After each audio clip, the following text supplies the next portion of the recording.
Hello, this is Castle of Castle Does. Got some UT4 action. So I'm now relying more on a global, sort of an ambient value for the total lighting in the entire environment. There's a polygon there that was just driving me crazy. I eventually had to like work that. Oh, whoops, it crashed. Well, because working with brushes, I've crashed the editor multiple times. Now I'm working in wireframe because it's more efficient to work in wireframe. Uh, Otherwise, you can't see what you're doing. You can't see what you're doing if you're in full lit mode because the brushes won't update until you manually build. Because I turned off the feature due to the fact that I was doing these like really long waits every time I would make a single thing. So going into wireframe view allows me to more quickly manipulate a brush, make changes, drag this thing over here, kind of get around there. I'm starting to get a little bit more used to the editor. As far as the brushes are concerned. Um,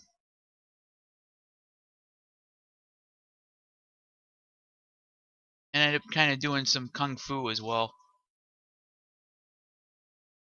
But you gotta have some kung fu. You gotta have your kung fu brush work. Tried that for a second. That didn't quite mesh with me too well. Remember the original design of this level is sort of smooth level geometry with like on the lower floors you have that more techie look. Like I don't want to give up on that. I'm not in any way giving up on it. The visual look that I had before is still roughly speaking what I kind of want to. I'm shooting for that. But if you're dealing with the brushwork in this, one of the best things to do is get really used to working with the different primitives, manipulating their the different features that they have, getting them the right size, and then clipping off different parts that you don't want. Now you have like a really cool tube, and a cylinder that's hollow is fantastic for creating cylindrical or curvy hallways and things of that nature.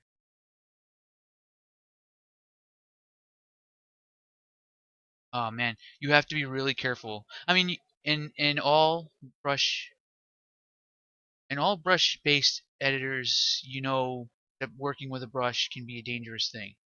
There's always that possibility that for some fucking mathematical reason, it ended up being a concave shape that turned it into an infinite volume that fills up the entire universe. Um, there's always that weird that weird fear that'll happen. In this editor, the way it treats it is uh, it you'll know a bad brush when it happens because there'll be one polygon.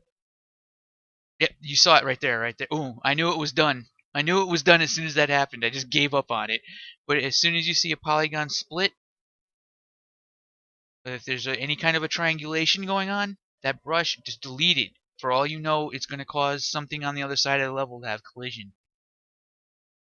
Don't even mess around with that. As soon as that happens, that brush is dead. Just cap it. Old Yeller. So, you got kind of like a neat corner here. Doing with care, redoing the order of the brushes. And I managed to actually get that to work out pretty well. Now, here's a second floor. Another floor that I was adding in. There's actually a whole lot of different feedback going on at once. Um, Addressing most things actually.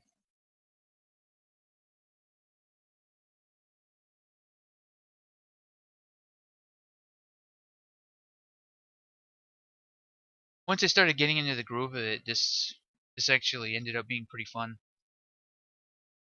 I mean, one of the things you'll hear me complaining about the brushwork or something along like that, but after a while you get used to it. I think that's just sort of like a level designer thing. You end up working with weird stuff all the time. After a while, you just get used to it. Like it doesn't even affect you anymore. And then you go to a new engine, and then you complain about that for a little while, and then you get used to that. And what's next?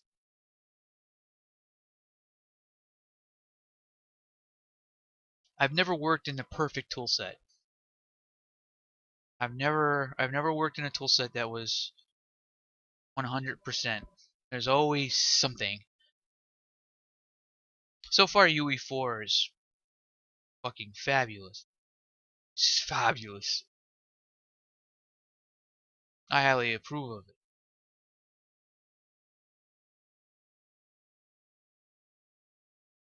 That was always one of the reasons why I always kind of thought that they would get rid of in UT3, for example. I always thought that they were kind of phasing brushes out. I thought brushes were going to go away. I honestly, when I first heard about UT4 or Unreal 4, I thought brushes were gone. I thought they were going to be like taking them out altogether. I really, like, 3 years ago, I wouldn't have believed that I'd be working this much with brushes on this engine. I thought that they kind of gave up on them and just wanted to use static meshes instead.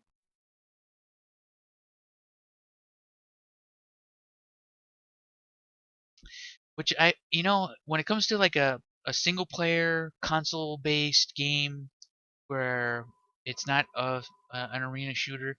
See, arena shooters are really particular about the spaces that the player moves within. And that's one of the things too when it comes into play with competitive arena shooters. You're not dealing with the same. This is a different breed. This is a different situation. This is a different breed of gamer. This is it's really tough to quantify actually, because you take Quake 3 and you have a highly competitive environment, the highly competitive first person shooter. What do? They run the game with the graphics all the way down because they're trying to get an edge. Every single frame per second is being is is being hoarded, almost like anything that can give the enemy an advantage is coming first before anything you can do. So what is a next gen arena shooter going to be like? Well, we got new graphics. New graphics you're going to turn off?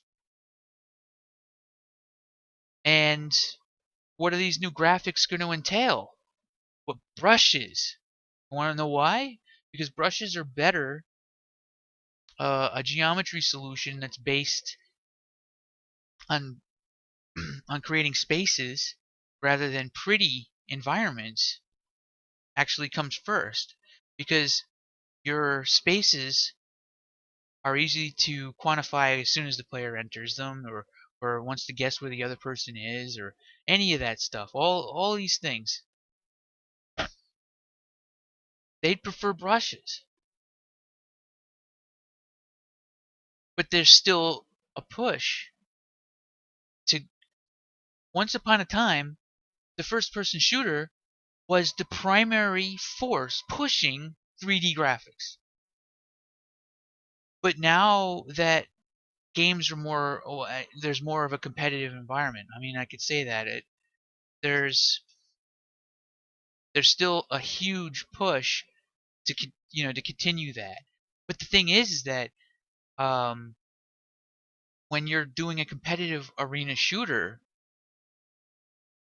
you're really in this weird space, man, where it's difficult to really, like, are you making the graphics to bring in new players? What, new players are going to get shot up because they're running with the graphics turned on while other people are not?